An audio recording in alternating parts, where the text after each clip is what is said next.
Hello, this is Jamie White with Supplierty News, and today I'm going to discuss the Trump's visit or upcoming visit to the Detroit area as he looks to visit a driverless car facility in the state of Michigan.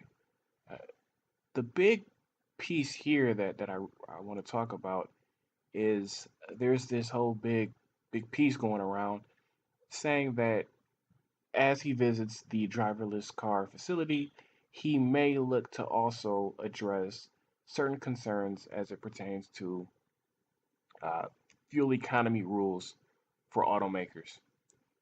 Now, just a quick history um, of the fuel economy under the rules under the Obama administration, and I'm just going to read this simply from CNN, just because it's just pretty straightforward. Now, I didn't get all of my information from CNN, just for people who were like, you're just going way left, and that's all. No, I did not. I looked at both, CNN, Fox News, other pieces, Bloomberg, as well, and a couple of number of other sites, just to collect my information and kind of make sure that I'm getting the basics, the gist of it, and then just explain. And then I want to explain to you the positives on both sides, and honestly, just allow you to make your decision yourself.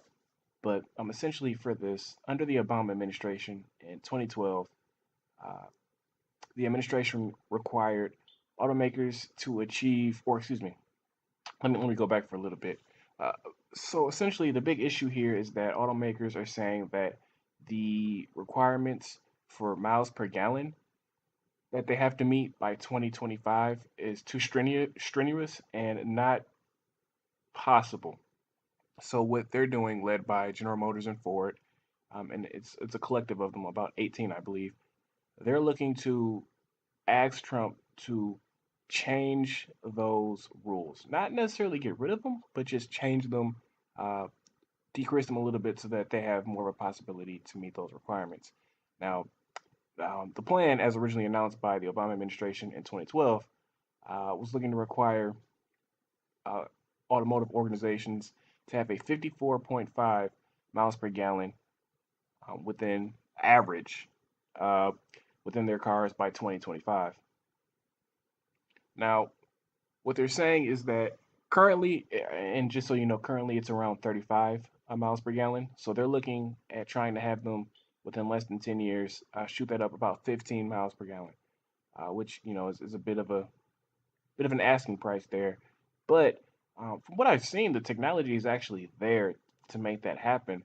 The issue relies on things such as cost, the added technology, as well as and the big issue that automotive companies are really pushing here is that because gas is cheap, um, most of their consumers are buying bigger cars because they can afford it, right? As gas is being cheap. So because people are buying bigger cars, if they're creating these small, more fuel efficient cars, people won't buy them. So it just doesn't make sense for them. We're talking about that profit margin here for them to build up these smaller cars when they know for the short term future at least nobody's going to be buying them. So because of that, they're really pushing back because obviously these huge trucks can't hit this 54 miles per gallon. I mean, they could. That'd be, geez, technology would be amazing, but they know that it can't meet those requirements. So again, what they're looking to do is meet with Trump and negotiate on that piece. Now, one of the things I do want to also state in this is that the Obama administration, right before they left, so essentially when they made those rules in 2012, uh, the point was to continue to negotiate with the automotive companies to make sure they can meet that by 2025. And the plan was that the deadline was going to be April 2018. But got to be honest here, when Donald Trump got elected, the Obama administration feared that things may be undermined within those negotiation process. So what they did was they actually came out. The Obama administration came out and said, "Well, guess what? We've done enough research, and it turns out that the automotive companies can meet these requirements." So they tried to make it mandatory uh, a year before the deadline. So essentially, what that means is that uh, the Trump administration does have room to change the requirements if the current EPA does further research and says, you know what, I don't think the automotive companies can meet these requirements, and because of that, we're going to, decrease or altogether take away the requirements. Although taking away the requirements would be a little tricky, and here's why. Not only do you have this, which they're calling CAF. Let me see if I can. What does CAF stand for, real quick? They're calling it the Corporate Average Fuel Economy, or CAF, if you can, requirements, which is again taking that from 35 miles per gallon to over 50 miles per gallon by 2025. Um, the big piece here is that they're looking to the big issue within this EPA is, let's say the Trump administration says, we want to get rid of these miles per gallon requirements altogether. Well, they can't really do that because there are 12 states in the USA that have their own state requirements. So what that means is it's actually under the California Air Resources Board, called the Clean Air Act, and what that means is that they actually set their own emissions rules. So even if the Obama, or not the Obama, but even if the Trump administration came in and said we're completely getting rid of this, the CAFE requirements, there are still 12 states that actually account for 35% of the U.S. auto market who are setting their own requirements. And if there's just no way that a Republican administration can sue a state because of its state rights, like that just isn't gonna work. So because of that, there's gonna have to be other ways around this. There's gonna have to be a lot of negotiating here, which is why I think seeing something come out by tomorrow or by Wednesday is maybe a little bit unrealistic. Now, again, we are dealing with President Trump, and he does like to do things to shake things up. So he may come out with something, but I do feel as if there are a lot more negotiation that has to happen because, again, even if the EPA administrator, who we know is constantly trying to roll back EPA power, says let's get rid of this or let's decrease this lower than what the Clean Air Act has, uh, they still have a fight in court with these 12 states that account for 35% of our U.S. auto market. They have to go at, and again, a Republican administration suing a state because of its states' rights just is not going to fly and is not going. I don't see that being a winnable, winnable argument there for a Republican-led administration. Now, here the pros and cons of this is varied, right? Because the big piece here is 2008, and again we're being honest here, we're being factual. The reason why the automotive companies, a big reason why the automotive companies saw that big decrease in those late 80s, 90s was because they put so much uh, resources behind making, the bigger, faster, stronger cars. And then you saw these foreign automotives who decided to go with the whole fuel efficient, smaller cars. And what we saw was a switch by consumers who, instead of wanting these bigger cars, wanted the cheap, affordable, fuel efficient cars. And that really cut down on the profits of the American automotive companies, because they were a little bit too short-sighted, in the 80s and early 90s. What we're seeing is a very similar argument today, in that because people are buying bigger cars because of cheaper oil, they're trying to push for the short-term profits. Now, that's not to say that these requirements for the over 50 miles per gallon aren't a little bit strenuous. I mean, I know for a fact the technology's there. I know that, but the cost may in fact be a little bit too high. Maybe there's something where we have to push that out a little bit further than just less than 10 years. But I hope that the automotive companies aren't being too short-sighted in this and just trying to push bigger cars, for the next 10 years, because honestly, that's just not going to work, and that led to their downfall before. The one thing that I also will say, funny enough, and there's two things here. Again, they were coming out of the Great Recession, so they were bound to make gains almost regardless of what they did.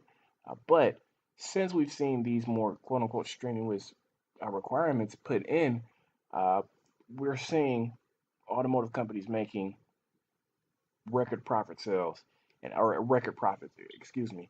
I think they've added almost about 1 million jobs since the since the uh, since the recession. So they're doing pretty well even with these requirements today. And what the Obama administration was trying to do is cut down emissions. That goes out into the that's affecting. Some people may argue that whatever, but uh, based off the research that they have, the emissions that were negatively affecting the Earth's atmosphere, it cut down on the whole global warming piece. And even with doing that, again, they were still able to hire a million or create 1 million jobs. Now, I don't think, almost sure that not all of them were in America. So obviously they were outsourcing a lot of that employment to other areas, but their profits were there.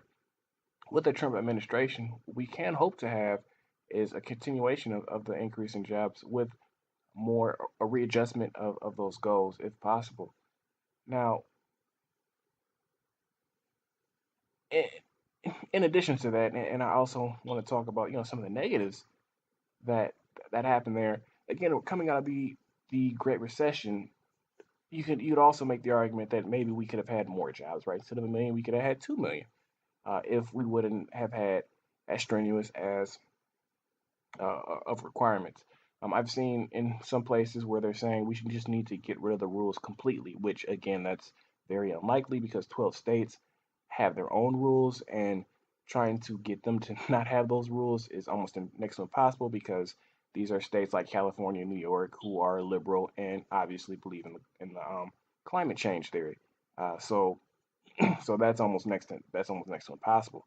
But what you can have, and again, it's more of a negotiation where maybe we push that out, or what some people are saying is maybe even reevaluate how we how we measure emissions being, or just emissions from cars being sent into the Earth's atmosphere. So maybe taking a look at that and reassessing exactly how we know or how we make just our earth and our air a little bit cleaner.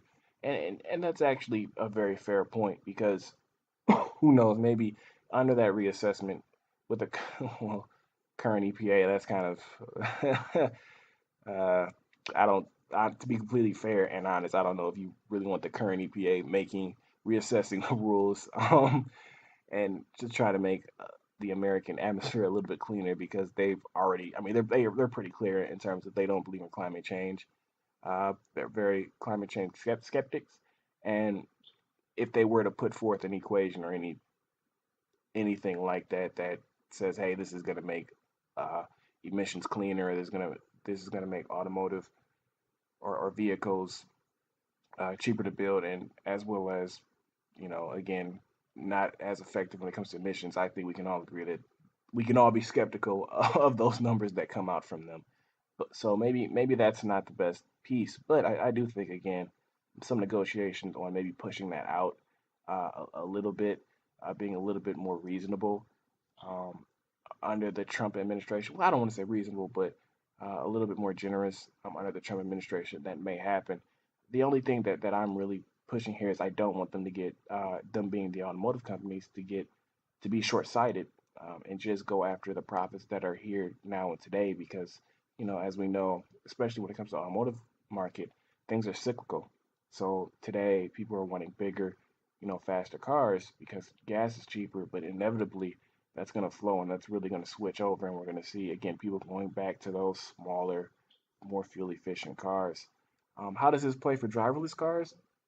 All of these, the CAFE uh, requirements are specifically just for newer cars. So that's a bonus, but it's not really because since this for newer cars, that means people are more likely to hold on to their current cars because, as they're saying, which is pretty standard with requirements and regulations. It's going to cost since it's going to cost them more to make. They have to charge the consumer even more. I think it's about 2 to 4 thousand.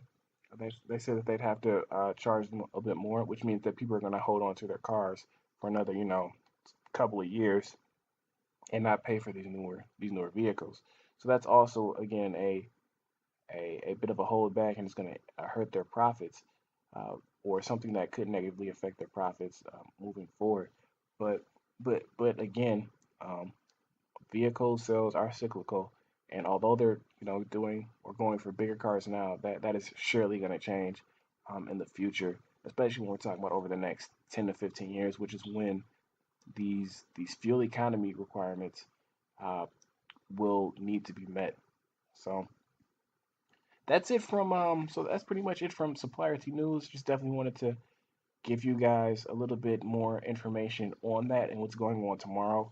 Hopefully, we'll have some updates and we can just kind of comment on those and get you guys' feedback and comments as well. As always, check us out at suppliertynews.com, and thank you for listening.